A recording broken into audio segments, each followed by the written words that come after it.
ఇస్తే తెచ్చుకోవాలంతే, అంతేగాని తిరుపతి వెళ్ళి వాటి వెంట్రుకలన్నీ పీకు రావడం, ఇలాంటి పనులు చేసి కోటేశ్వరారు చెప్పారండి అని చెప్పడం, నాకు తీసుకురావడం ఇబ్బంది, అలాంటివి చేయకూడదు.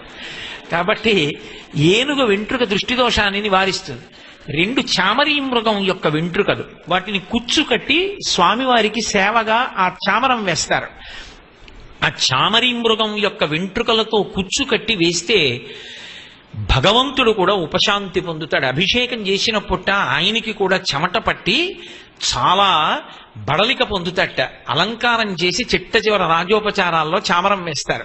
చామరం వేస్తే ఆయన అమ్మయ్యా అనుకుంటాట.